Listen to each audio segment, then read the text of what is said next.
Bom dia a todos, obrigado por ter comparecido. Foi um evento que, de fato, a gente organizou meio às pressas, né? Mas, mesmo assim, vamos fazer uma boa jornada aqui. A ideia é nós trabalharmos até às 11h30, porque depois, às 14 horas, o Márcio Pockmann está numa banca que nós também estamos aí, né? Então, tem que ter o tempo de almoçar, etc., né? Bom, a Beatriz já falou, essa é uma atividade organizada que eu acho que a gente tem que sempre reforçar pelos núcleos de estudos, grupo de veias abertas, pelo NECAT, pelo IELA e o programa de pós-graduação em serviço social. Bom, eu vou fazer uma breve apresentação, acho que dispensa muitas apresentações, mas o professor Márcio Pockmann foi presidente do IPEA, né, de 2007 a 2012, é o atual presidente da Fundação Perseu Abramo, período 2013, 2016, por aí, né? Está no final do mandato, e é professor do Instituto de Economia da Unicamp desde 1989. O que nós combinamos um pouco? Na verdade, a gente deixou o tema livre para o Márcio falar, né? Mas eu sugeri para ele, a gente poderia sugerir alguma coisa, não sei se ele quer se manter nessa linha, mas conversar um pouquinho sobre o momento político e econômico do país e, particularmente, os reflexos disso no mundo do trabalho. Alguma coisa em aberto, mas seguindo um pouco esse caminho, né? Eu acho que é uma oportunidade importante, dado o fato que você transita no meio político nacional, tem escrito muita coisa, também tem trabalhado, e isso também é a razão de ser da atividade, que, ao final, será lançado esse livro, que se chama Brasil sem Industrialização, a Herança Renunciada, certo? Da editora da UEPG, Universidade Estadual de Ponta Grossa, certo? Então, ao final do evento, vai ser lançado esse livro, a colega de Ponta Grossa depois fala sobre ele, certo? Muito bem, Márcio. Então, fique à vontade, você sempre é bem-vindo aqui na UFSC, particularmente aqui no Socioeconômico. Como diz o Nildo, tem aqui as heranças campineiras também, no Socioeconômico, né? Então, a gente está aqui para recebê-lo e desejar uma boa estadia nessas duas atividades com a gente, nesse seminário e à tarde na defesa da tese da Carla.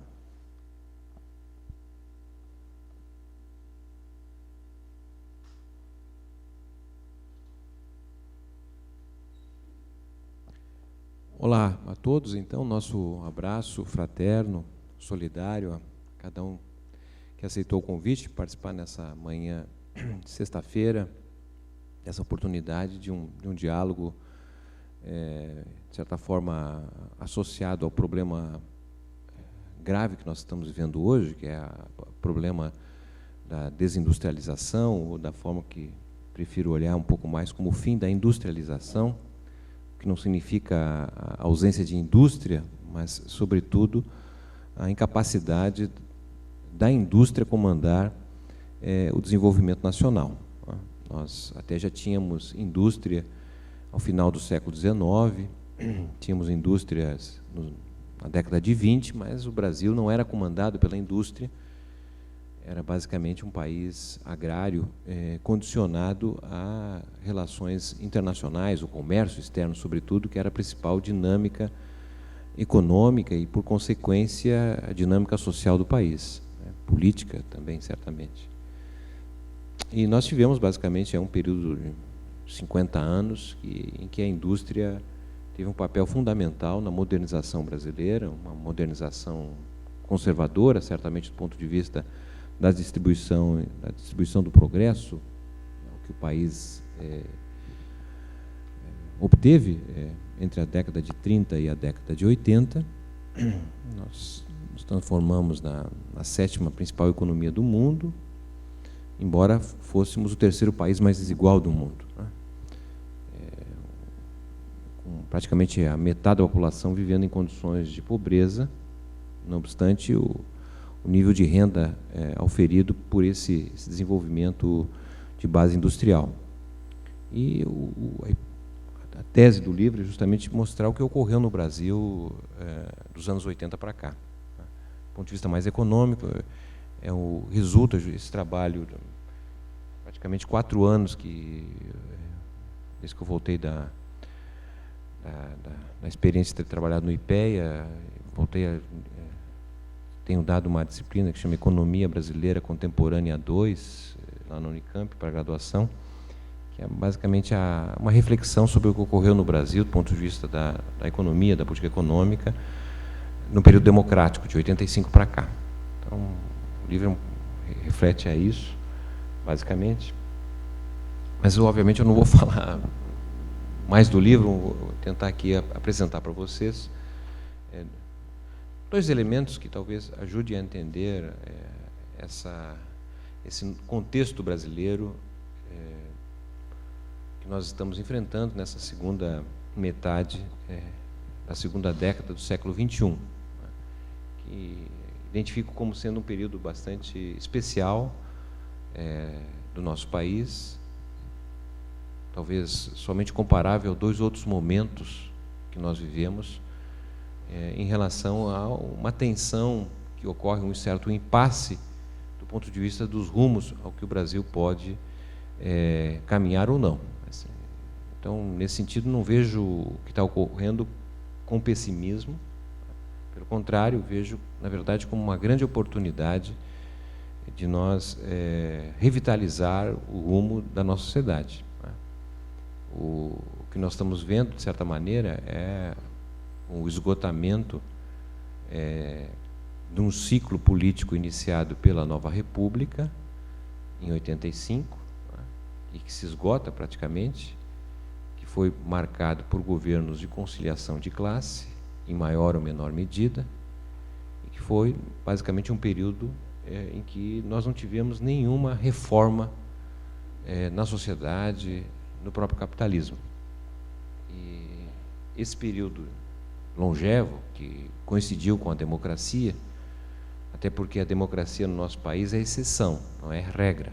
Não é? Então, muitos diziam acreditavam que a democracia estava estabilizada no país, muitos que lutaram pela redemocratização contra o regime militar não imaginavam que poderíamos passar por uma situação de ruptura democrática. Não é? Mas, obviamente, no nosso país, a nossa tradição não é a democracia.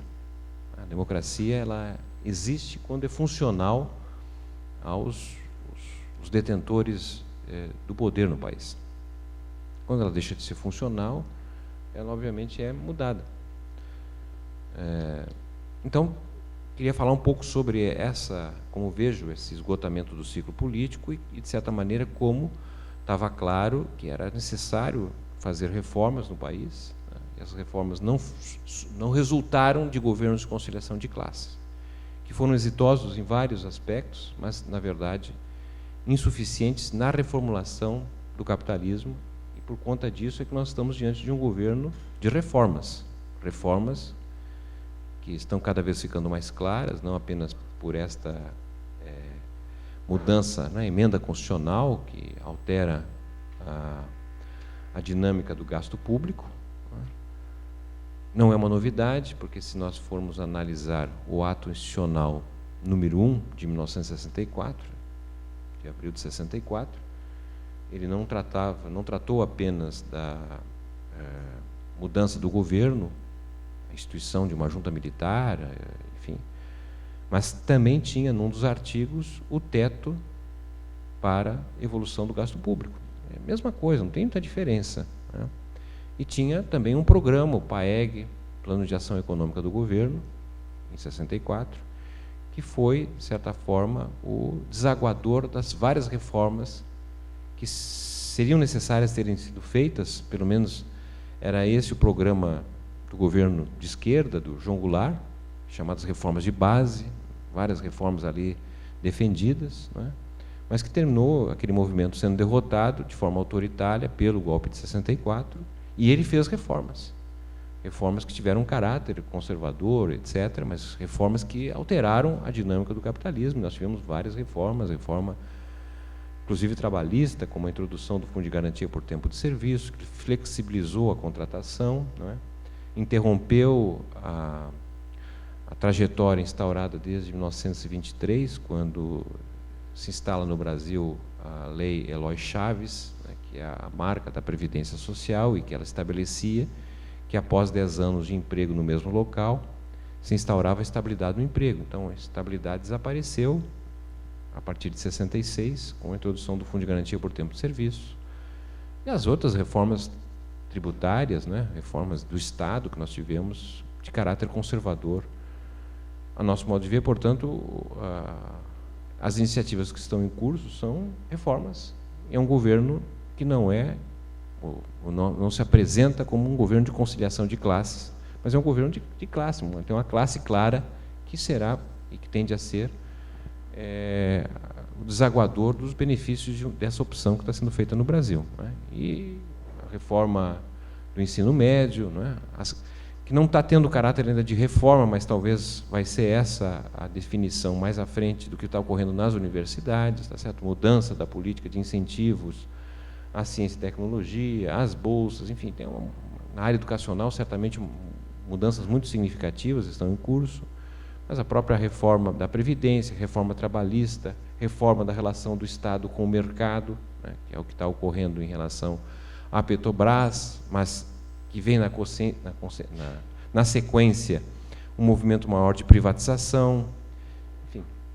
Então, meu modo de ver tem a ver com esse esgotamento do ciclo político da nova república, mas não apenas com isso, tem a ver também com o outro aspecto relacionado à fase de descenso do ciclo econômico nacional. Aqui no Brasil, de certa maneira, quase um consenso, não sei se dá para dizer essa palavra, na interpretação da história econômica brasileira, que a economia brasileira, de certa maneira, foi moldada, né, por ciclos econômicos, desde a vinda do colonizador português, cujo objetivo aqui, o sentido da colonização, não era instaurar uma nação, um país, como foram os ingleses no caso dos Estados Unidos. A colonização ibero-americana foi uma colonização cujo objetivo era, na verdade, uma colonização por exploração. O colonizador vinha para cá com o objetivo de curto prazo, enriquecer mais rapidamente, portanto, nenhuma preocupação com a natureza. Nós praticamente desmatamos toda a costa do Atlântico, a Mata Atlântica foi destruída, parte importante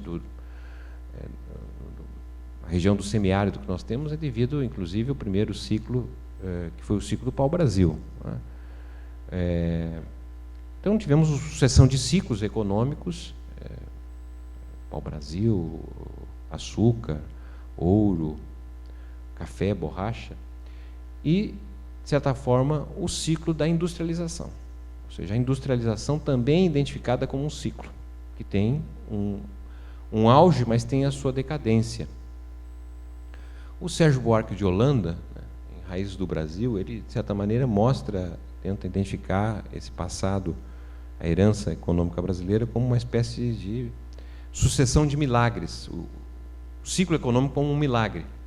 Em grande parte, pelo menos até o café, é mais um milagre que vem de fora do que produzido internamente, embora internamente foi fundamental as lutas internas de estabelecimento daqueles que foram os portadores de cada um daqueles ciclos que nós tivemos, né? Obviamente, a industrialização, se pode ser vista como um ciclo, foi muito mais por vontade interna, o que não significa dizer que não teve coincidências e aspectos externos que moldaram, inclusive, a própria possibilidade de se industrializar aqui no Brasil, a partir das décadas de 20 e décadas de 30.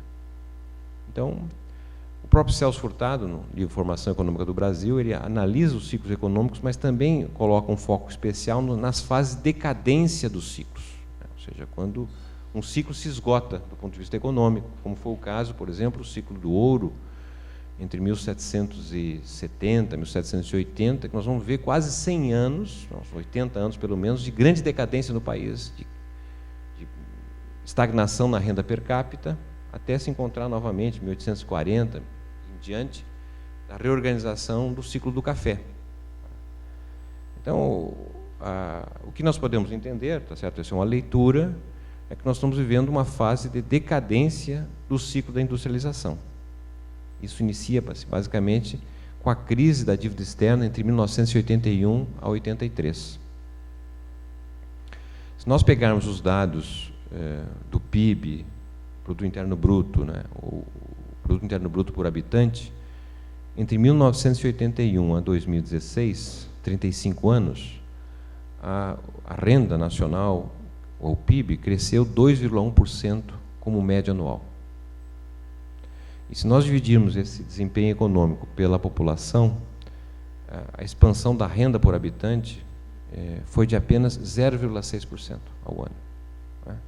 Isso praticamente é uma estagnação, que há vários economistas já olhando, inclusive, o desempenho de outros países, como já identificando como sendo uma estagnação secular no capitalismo. Isso é inegável quando nós olhamos, por exemplo, o desempenho do capitalismo brasileiro entre 1945 a 1980, também 35 anos.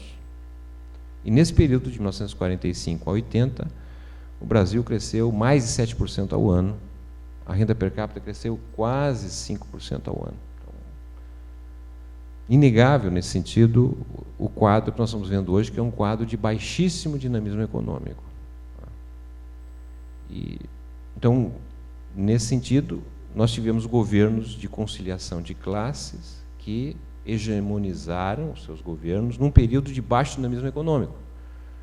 E, nesse sentido, é praticamente impossível manter o aumento do fundo público como que foi feito, basicamente, o que garantiu a democracia, numa leitura economicista, vamos dizer assim, de 85 para cá, o que garantiu a normalidade democrática, porque isso é uma coisa interessante de se tentar entender, por que a democracia durou 31 anos no Brasil. Por quê? O que sustentou a democracia no país? O que sustentou, porque se a economia tivesse crescido muito mais, o recurso público para a distribuição, se a economia tivesse crescido muito mais, a taxa de lucro das empresas teria crescido, etc. Mas o que sustentou essa democratização por um período tão longevo? Ou seja, talvez dois aspectos a serem identificados. O primeiro foi, basicamente, a capacidade de aumentar o fundo público, o que significou você sair de um fundo público que representava a carga tributária bruta, que representava 22% do PIB no governo militar, para uma carga tributária de 35% do PIB. Um aumento na arrecadação do Estado inegável, de 22 para 35, vamos dizer assim. São 13 pontos percentuais do PIB. Isso é muito difícil de fazer em qualquer país, aumentar a carga tributária. E isso foi feito, o aumento da carga tributária, basicamente através da elevação dos impostos indiretos. Impostos que a população não fica sabendo, porque aumenta no preço da tarifa telefônica, da água, da energia elétrica, dos alimentos. Não foram os impostos diretos, aquilo que a gente sabe, pelo menos quem tem um determinado nível de renda ou patrimônio, quanto representa a tributação. Então, esse aumento da carga tributária foi feito desta maneira, por todos os governos, de maneira geral, de 85 para cá, o que implicou, na verdade, você tirar dos mais pobres para financiar o Estado brasileiro, porque é uma tributação regressiva, né? Porque se o João, que ganha um salário mínimo, compra 1 quilo de feijão, ele paga proporcionalmente, quer dizer, no produto, ele paga o mesmo valor de imposto que, sei lá, o Joaquim, que ganha 50 salários mínimos por mês. E esse imposto, proporcionalmente à renda, pesa muito mais para o mais pobre que o mais rico. Né? Então, nós tivemos um aumento do fundo público, que sustentou as políticas públicas, mas também as políticas de compensação à queda da taxa de lucro, através da financiarização da economia. Então, o aumento da carga tributária foi fundamental. O problema é que se esgotou a capacidade de se aumentar a carga tributária. Quer dizer, se esgotou em... Não, claro, pode aumentar a carga tributária, poderia aumentar a carga tributária, mas isso significaria tributar mais os pobres, e aí há uma dificuldade política para fazer isso. A outra possibilidade é tributar os ricos, que praticamente não pagam impostos. Aí a dificuldade política é muito maior ainda. Então há um impasse para aumentar a carga, não tem condições de aumentar a carga tributária. E se não tem condições de aumentar a carga tributária, não há, então, a possibilidade de sustentar a democracia. Por quê? Porque a democracia, de certa forma, tem sido sustentada pela redistribuição desse aumento da carga tributária. E o aumento da carga tributária serviu para duas funções básicas. Uma, para aliviar o sofrimento da base da pirâmide social brasileira. e, de outro lado, para compensar a queda na taxa de lucro das empresas em função do baixo dinamismo da economia. Se a economia cresce pouco, tá certo? O excedente econômico é muito pequeno. E como é que sustenta a taxa de lucro das empresas? Porque o que acontece é que, nesse período de 35 anos, os investimentos do Brasil foram muito baixos, sempre abaixo de 20% do PIB, a taxa de investimento. Subiu em algum momento, caiu em outro, mas na média é muito baixo. Então a economia, os capitalistas não ganham mais pela produção. Certo? A taxa de lucro é baixa nesse sentido. Então o que compensa a taxa de lucro é, na verdade, a financiarização, são os ganhos financeiros. Certo? E a sustentação dos ganhos financeiros saem do orçamento público. Em 1984, o último ano do governo militar, o Estado brasileiro comprometia com o gasto financeiro, o gasto da dívida pública, 1,8% do PIB.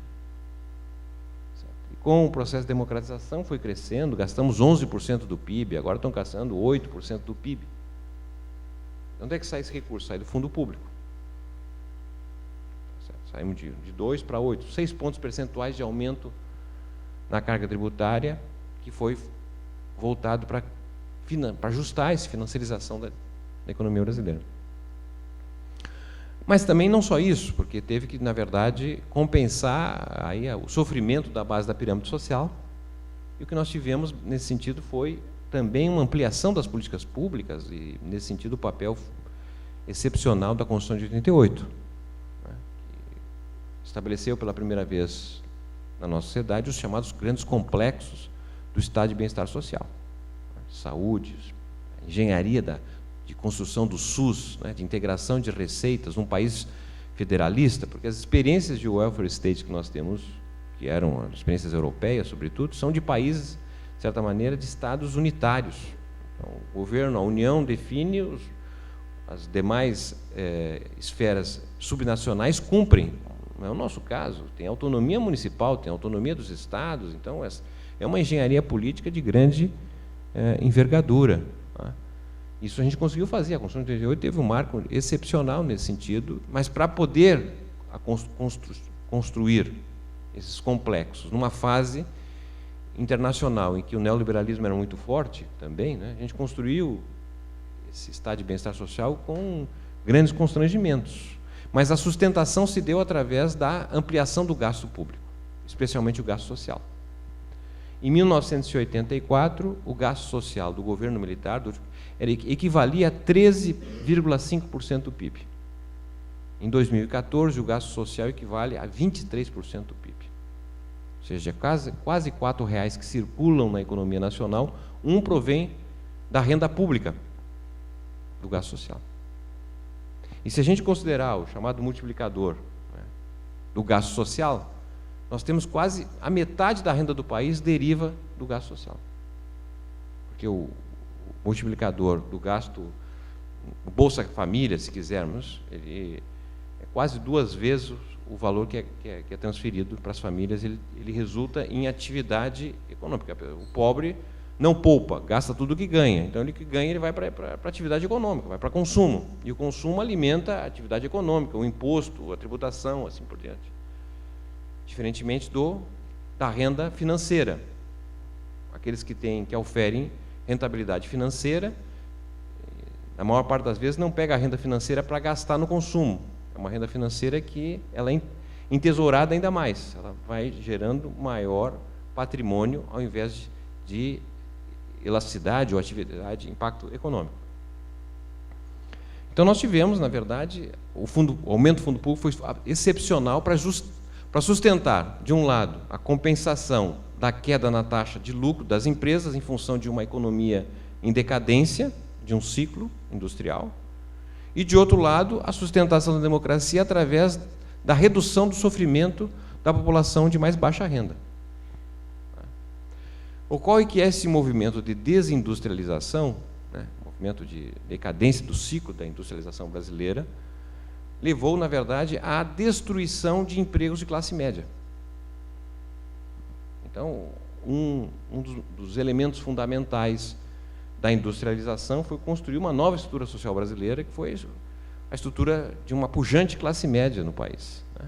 Classe média assalariada, não proprietária, né? Então, empregos de maior salário, derivados, quase todos, daqueles que saíam das universidades, né? E aí, os bons empregos na grande empresa privada, os bons empregos nas empresas estatais, os bons empregos nos governos.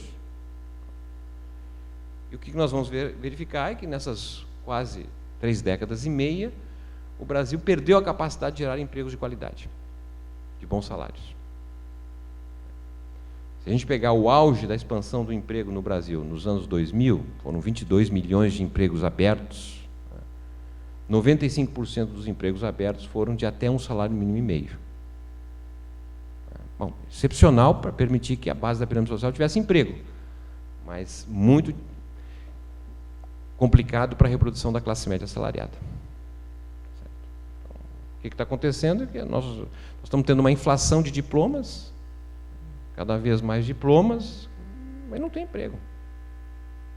Emprego para todo mundo, de qualidade, tá certo? Porque quem gera emprego de qualidade não é um serviço. O serviço até pode gerar emprego de qualidade se tiver uma base industrial. Sem base industrial, os serviços que geram é de McDonald's, para dar uma referência. O país foi destruindo empregos que pagam entre 120 a 150 mil reais por ano, por empregos e serviços que pagam 15 mil reais por ano. Então, isso, na verdade, foi moendo a classe média brasileira. A privatização foi um passo inegável nesse sentido. Por exemplo, se pegar o sistema Telebrás, de telefonia, aqui tinha a Telesc, né? Telerge, Telesp, cada estado tinha a sua tele, e cada uma dessas teles tinha um corpo de pesquisadores locais. Então, eram engenheiros, administradores, economistas, ali tinha um bom emprego de classe média. Quando você privatiza, a empresa, sobretudo estrangeira, que comprou a empresa nacional, ela não vai continuar reproduzindo esses empregos de classe média, até porque ela já tem esses empregos de classe média no seu país de origem, já faz pesquisa lá. O máximo para fazer é que é adaptação. Então, destrói os empregos. A privatização destruiu 500 mil empregos, na maior parte deles, empregos de classe média. E os empregos que foram gerados, na verdade, foram a substituição do emprego contratado diretamente pela terceirização. São empregos de baixa remuneração. Então, houve uma destruição dos empregos de classe média assalariada. Hoje, a classe média assalariada é relativamente muito enxuta no Brasil, está concentrada na região sudeste. E, ao mesmo tempo, essa classe média foi ameaçada pela ascensão dos de baixo. Não apenas tem pouco emprego, como as condições de reprodução pela via educacional se tornaram mais difíceis, né? Como o Max Weber destaca, são os monopólios sociais. A universidade, a educação era um monopólio social, porque como entrava basicamente uma elite, os empregos geravam e permitiam reproduzir. O que acontece é que não tem mais emprego, e para entrar nas boas universidades tornou-se mais difícil com políticas de cotas que foram sendo abertas. Então, gerou essa reação em que a classe média assalariada se uniu com o que há de mais conservador no país. De outro lado, nós tivemos também a desestruturação da classe trabalhadora, ou o surgimento de uma nova classe trabalhadora, que foi, na verdade, a destruição dos empregos industriais. Tinha empregos industriais representavam praticamente 1/5 do emprego total no país. Os empregos industriais, 10%, talvez menos, dependendo do que se identifica como emprego industrial.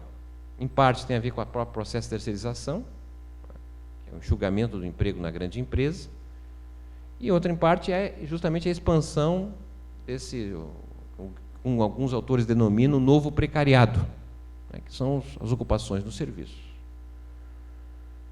Eu não conheço aqui a realidade da cidade, mas hoje nós temos 3 tipos de cidades no Brasil. Temos um tipo de cidade, praticamente 34% das cidades brasileiras, que crescem ao ritmo chinês, mais de 7% ao ano. São cidades médias para pequenas, são cidades agrárias, são cidades vinculadas ao agronegócio, à mineração, né? Vinculadas ao petróleo, por exemplo, né? Depois nós temos 15% das cidades brasileiras que decrescem. que regridem economicamente, e que são praticamente cidades fantasmas, porque a população também sai, são pessoas mais velhas vão ficando, os jovens vão saindo. E nós temos aí 55% das cidades brasileiras que estão aí nesse intermediário. Cresce muito pouco. São, em geral, os grandes centros industriais e cada vez mais de serviços. Então, dessas cidades, o que hoje nós temos de classe trabalhadora, na verdade, é a classe de serviços. Na cidade onde é que eu moro, chama Campinas, que tinha 35% do emprego era industrial, hoje você tem 21% do emprego concentrado em 10 shopping centers. 170 mil pessoas empregadas em 10 shopping centers. E aí você vai ver, entra no shopping center e começa a olhar o pessoal que trabalha lá. Quem são aqueles? O cara que vende cafezinho, no restaurante, o vendedor. Eles não se identificam como classe trabalhadora. Ganham pouco, tão pouco quanto, não é? Mas não são identificados como trabalhadores. Estão tudo dentro do mesmo espaço, não é? E muitas vezes até com uma concepção de classe média, porque é o que eles atendem ali. Então, a voz do dono termina ali sendo reproduzida. E essa é a nova realidade. Como é que se organiza esses novos segmentos da classe trabalhadora? Que se chama de trabalho imaterial, né? Porque não tem produção concreta, palpável, tangível, como ocorre no trabalho imaterial da indústria, na construção civil, na agricultura. E esse segmento novo da classe trabalhadora se identifica menos com o sindicato, com o partido, e mais com a religião, o neopentecostismo, né, que é uma coisa inimaginável, só a capacidade de radiação hoje, e de oferecer, não é, no curto prazo, os benefícios que a Igreja Católica dizia que teríamos, ou teremos, quando morrermos. Para que morrer para ter acesso se você pode ter hoje? Então, hoje é difícil reunir pessoas, né, no sindicato, no partido, na associação, mas as igrejas estão sempre cheias. Então, essa é um pouco a situação que estamos vivendo hoje em relação a o movimento que vem da decadência de um ciclo econômico, né? Que você teve um arranjo político muito interessante do ponto de vista de sustentar a democracia, mas, na verdade, um arranjo político que impediu fazer reformas, os governos de conciliação, em maior ou menor medida, né? E você não mudou a dinâmica. Aí, o primeiro governo da Dilma já estava claro que teria que fazer mudanças, não daria para todo mundo ganhar, vai ter que fazer escolhas. E nas escolhas se perdeu e o que saiu é o que nós temos hoje. E o terceiro aspecto que me parece importante também chamar a atenção, então, primeiro, eu acho que a decadência econômica, segundo, o esgotamento do ciclo político da nova república, e terceiro, tem a ver com a mudança nos valores da sociedade em função da transição demográfica. Estamos diante de uma transição demográfica muito interessante, pouco estudada, para dizer bem a verdade. A começar pelo fato que essa transição demográfica vai fazer com que o Brasil volte a ser o Brasil do século XIX. 2/3 da população conformada de negros.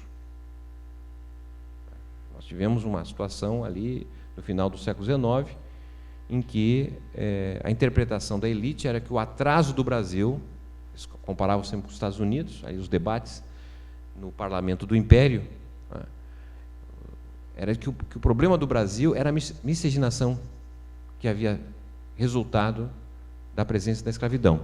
Então, o atraso do Brasil era a presença aqui de negros, os escravos, né?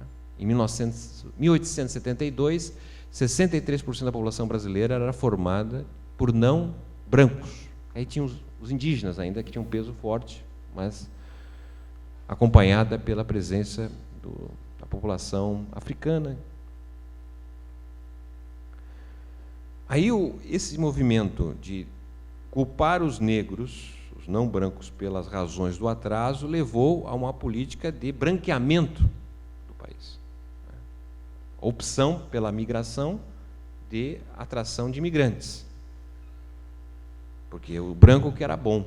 Então, podia vir qualquer um, menos negros. Até os amarelos, né, indígenas, indianos, orientais, foram vistos como segunda opção. Japoneses, chineses.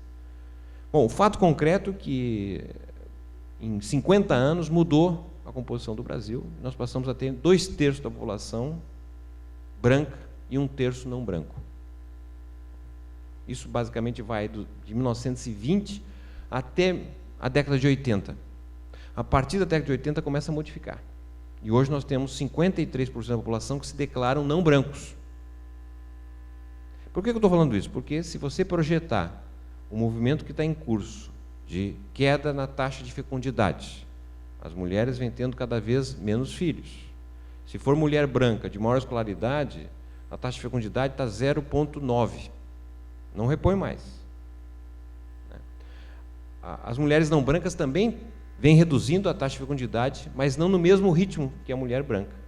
Então, quando você projeta isso, por volta de 2040, talvez nós venhamos, se não mudar a política migratória no Brasil, porque também pode mudar isso, nós poderíamos ter 2/3 da população constituída de não brancos. Então, a questão racial no Brasil tende a ganhar uma dimensão muito maior do que nós temos hoje.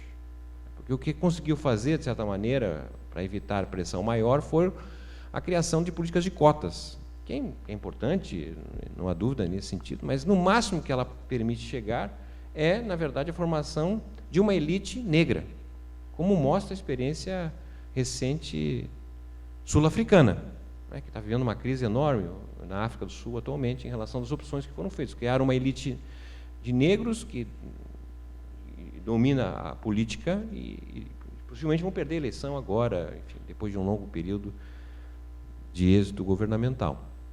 Então, essa é uma questão muito importante que a gente não tem estado atento, porque, como sabemos, no nosso país, né, a cor da pele define a possibilidade da sua trajetória ocupacional, educacional e assim por diante. Então, estamos entrando por uma fase de polarização social muito intensa, que tem a ver com a questão ético-racial. Estamos entrando numa outra circunstância que eu acho que é a polarização de gênero. É uma questão que tem sido tratada de forma, talvez, pós-moderna, tá certo? Com mais sem a perspectiva de classe, etc. Mas o que eu quero chamar a atenção é que nós estamos diante de uma circunstância em que a família que nós conhecemos praticamente não existe mais.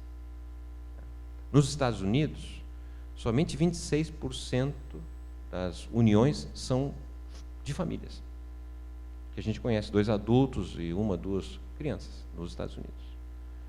Filhos, nos Estados Unidos, 68% resulta não de uma união entre homem e mulher. Quer dizer, obviamente união homem e mulher, mas não de um casamento, de uma união, coisa desse tipo. É uma transformação muito profunda no que nós conhecemos por arranjos familiares.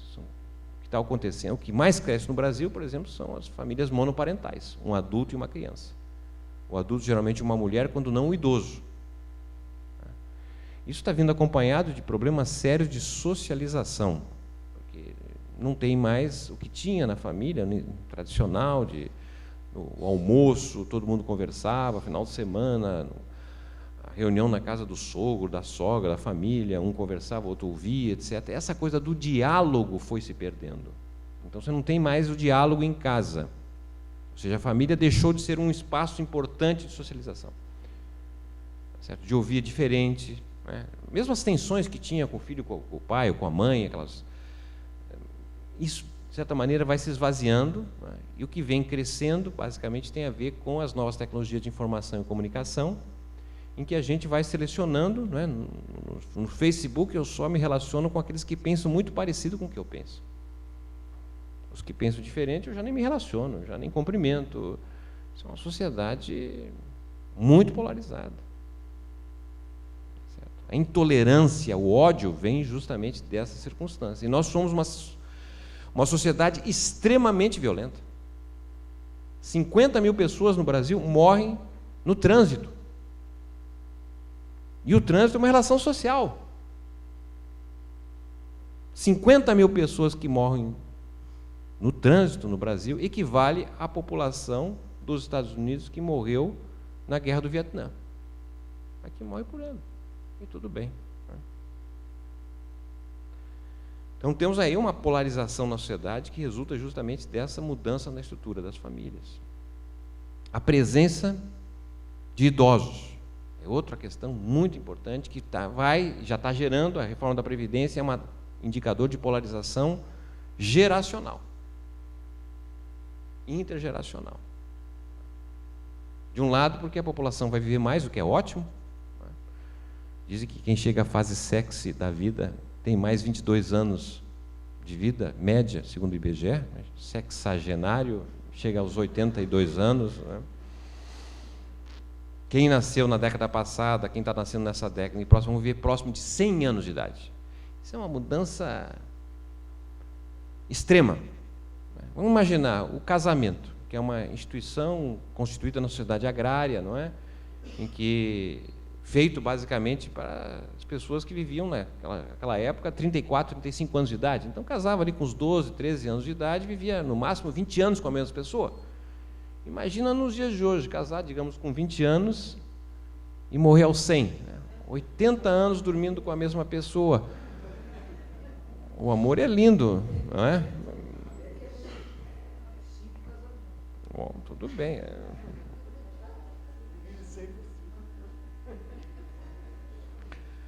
Então essa instituição está desaparecendo. Tá certo? Como é que se organiza? 5 sogras.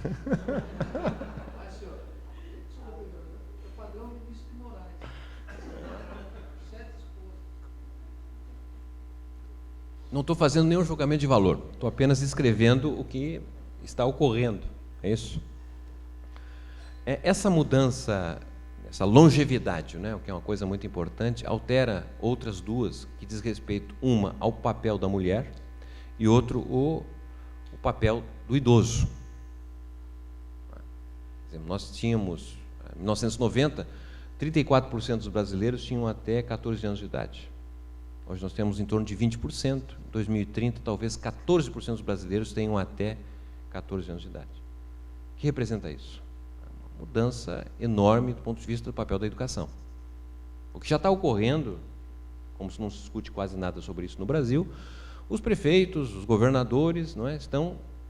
O que eles estão fazendo? Estão fechando escola e colocando os alunos para andar de ônibus. Ao invés de aproveitar o espaço público para poder avançar na escola em tempo integral, de qualidade, está se fechando do ponto de vista dos custos e, mais rapidamente ainda, em algumas prefeituras, não é, privatizando a escola através do sistema de OS, não é, e grande presença da igreja, inclusive. A aliança com a igreja que ganha a terceirização. Já falei 40 minutos, eu vou pegar por aqui, viu? Não, eu vou conversando aqui. Então tem esse aspecto que é a redução do peso dos jovens, das crianças. Não é? A partir de ano 2030, se as projeções não estiverem erradas, nós entraremos numa fase equivalente à de 1850, da década de 1850, quando nós tivemos uma redução absoluta do número de brasileiros. Quando lá se encerrou o tráfico negreiro, em 1850, então a expectativa de vida dos escravos era muito baixa, a gente teve uma redução populacional, mas depois começou a novamente crescer em função do movimento migratório no segundo reinado. Mas agora, que nós possivelmente chegaremos na década de 30 com mais pessoas morrendo do que nascendo. Isso é razoável? Um país que tem 200 milhões de habitantes, um país continental, uma população concentrada na área litorânea. O que nós temos a dizer sobre isso? Sobre demografia no Brasil? A demografia sempre foi importante no Império e na República até a ditadura. Hoje, dos anos 80 para cá, a questão demográfica ficou à margem. Não se estuda isso. Como a questão regional não se estuda. Bom, então, um aspecto importante. Mas, por outro lado, você tem um aumento das pessoas com mais idade. Eu participei agora das eleições, então fui visitar muitas famílias pobres e tal, e você entrava aquelas casas assim precárias, aí você ia lá num cantinho, tinha uma pessoa idosa lá escondida. Um pai, uma mãe, a sogra, o sogro, ou seja, não tem política pública para pessoa idosa. Isso só vai crescer. Nós temos hoje 3.600.000 pessoas com 80 anos e mais, em 2030 serão 20 milhões de pessoas com 80 anos e mais. Não tem condições de abrigar isso aí. Quer dizer, não estão preparados, até podemos, temos tempo, mas não me parece que está colocada essa questão do envelhecimento dessas condições. Né? Então nós vamos entrar numa fase de polarização intergeracional, porque será uma fase de empobrecimento dos velhos. Vamos começar a ver gente na rua, velho, pedindo esmola. A gente não vê isso hoje, salvo raras exceções. Mas, aparentemente, né? E a própria disputa em relação à questão da previdência, da aposentadoria. Né? Porque nós temos, por exemplo, 1/3 dos aposentados e pensionistas que, embora recebam a pensão, continuam trabalhando. Que é uma discussão sobre o papel da previdência. Previdência para tirar as pessoas do mercado de trabalho, para poder viver sem ser explorado, ou é um segundo cheque, que você trabalha e recebe um benefício da Previdência. Não era essa a motivação que levou os trabalhadores no século XIX a defender a Previdência. Não foi essa a lógica do Bismarck a estabelecer a primeira experiência de Previdência Social. Era para tirar as pessoas do mercado de trabalho. E o que nós estamos vendo no Brasil é que está crescendo a presença de pessoas que cumprem os requisitos da aposentadoria, aposentam e continuam trabalhando. Não são, em grande maioria, os mineiros, não é? Os metalúrgicos, os trabalhadores agricultores, não. É o pessoal do trabalho imaterial. Muito professor universitário, juiz, delegado. Essa é uma questão que a gente tem que discutir. Para que serve a Previdência no nosso país? Né? Que gasta, a metade de todo o gasto social é com Previdência. Acho que precisa considerar isso. Né? E a questão da mulher. A mulher vai viver 100 anos de idade. Esperamos que os homens também. Com o progresso tecnológico, as mulheres vêm tendo a possibilidade de ter filhos mais tardiamente. As mulheres talvez viverão 100 anos, terão um filho. E esse filho não necessariamente resultará de uma relação sexual, pois há uma enormidade de métodos de reprodução humana fora do sexo. As mulheres são aquelas que têm melhor desempenho educacional, com a maior presença nas universidades, e tende a ser cada vez maior. Eu, como sou uma pessoa lá do século passado, sempre acho que na política de gênero é política para a mulher, não vai ser política para homem. As mulheres elas têm maior nível de escolaridade, não ocupam os cargos de chefia, porque, obviamente, há um machismo, o homem não faz tudo para evitar isso. Mas até quando?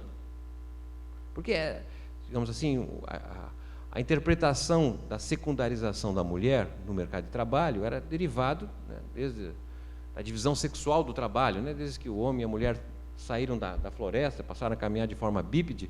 Ali se definiu que o papel da mulher era da reprodução, no máximo a coleta, e do homem a proteção, a defesa, a força física sempre foi o diferencial, para justificar, inclusive, as melhores remunerações e posições. Então, já na sociedade agrária, na sociedade urbana e industrial, os principais empregos, as mulheres entravam no mercado de trabalho nos postos tradicionais de mulher, na educação, na enfermagem, mas os principais postos eram masculinos. Mas nós estamos numa outra sociedade que a força física não tem nada a ver com o trabalho de maneira geral. Os principais postos de trabalho não exigem força física, no máximo você colocar o dedo numa tela de computador. Então, essa é uma fase, eu acredito, de mudança espetacular nos gêneros. Agora, os homens vão aceitar tranquilo, as mulheres, como é que vai ser isso? Isso é uma polarização, certamente. Certo? O que vem pela frente. Está associado a essa alteração demográfica, não é? Os arranjos, os novos arranjos, mulheres casam com homens mais jovens, homens casam com mulheres mais jovens. Tem aí alterações importantíssimas para se estudar, para se entender e ver as implicações disso vai ocorrer.